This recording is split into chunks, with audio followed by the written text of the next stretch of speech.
welcome to the Learning Hub. In this amazing video, we are going to solve 3 tough questions of the chapter Work, Power and Energy. Now let's get to the work. Question number 1. This is a wind power generator and the wind is coming at a speed v towards it. We want to find the power generated is proportional to which of the following. Okay, now let's get started.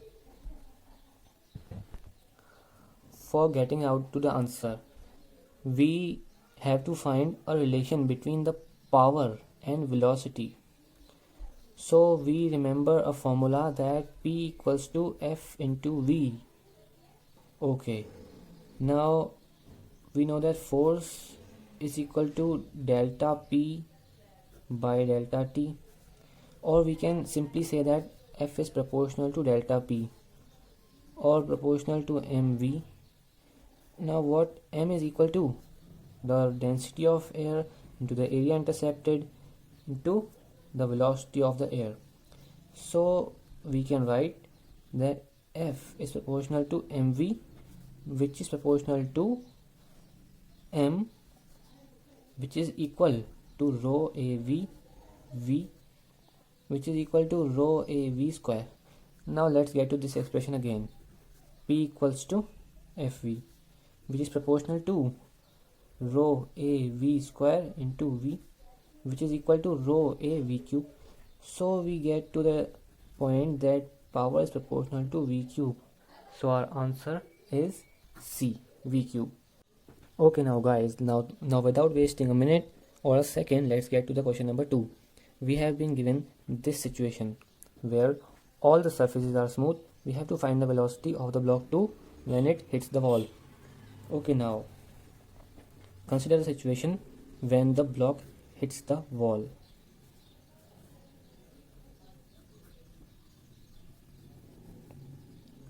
Let this angle be theta, and we know that this is 2 meter and this thread is 1 meter long. So tan theta becomes 1 by 2.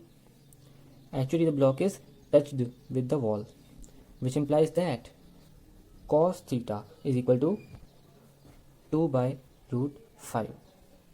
Okay, now applying the conservation of energy.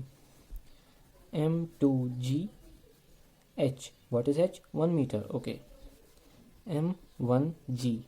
The block 1 has traveled root 5 minus 1 meter because this length is root 5. Okay.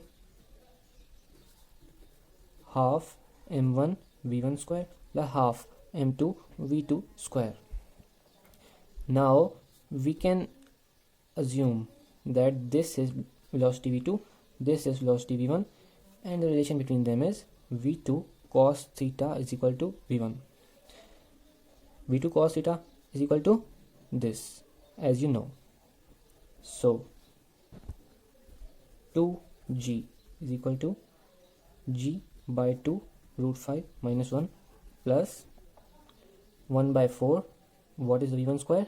4 by 5 V2 square plus M2 is 2 and here it is half, so it becomes 1 and only V2 square here.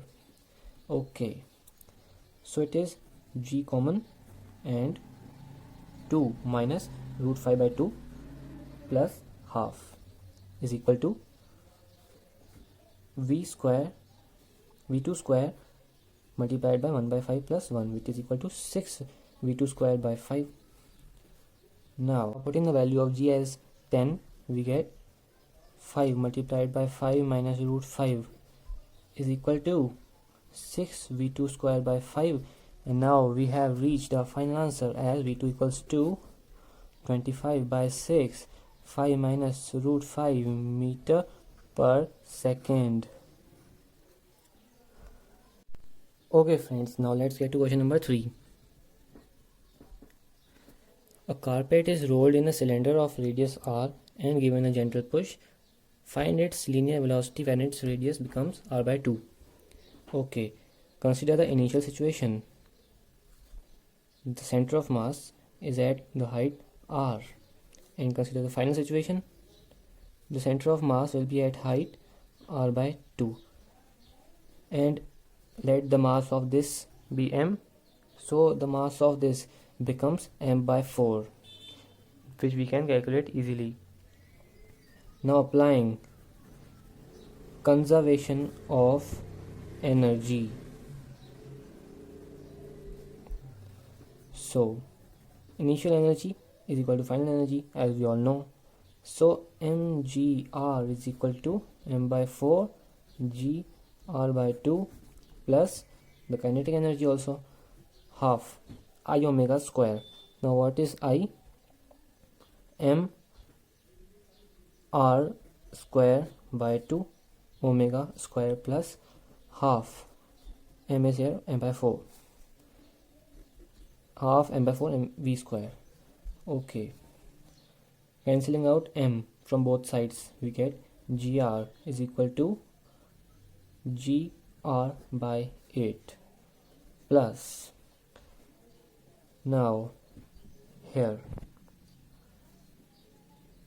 m v square by 16. Here we have used the relation v equals to omega by r by 2. Okay, plus m, okay, we have cancelled m, v square by 8. This becomes 7gr by 8, and this becomes 1 by 16 into 3v square. So we get our answer as velocity is equal to 14gr by 3, which is our final answer.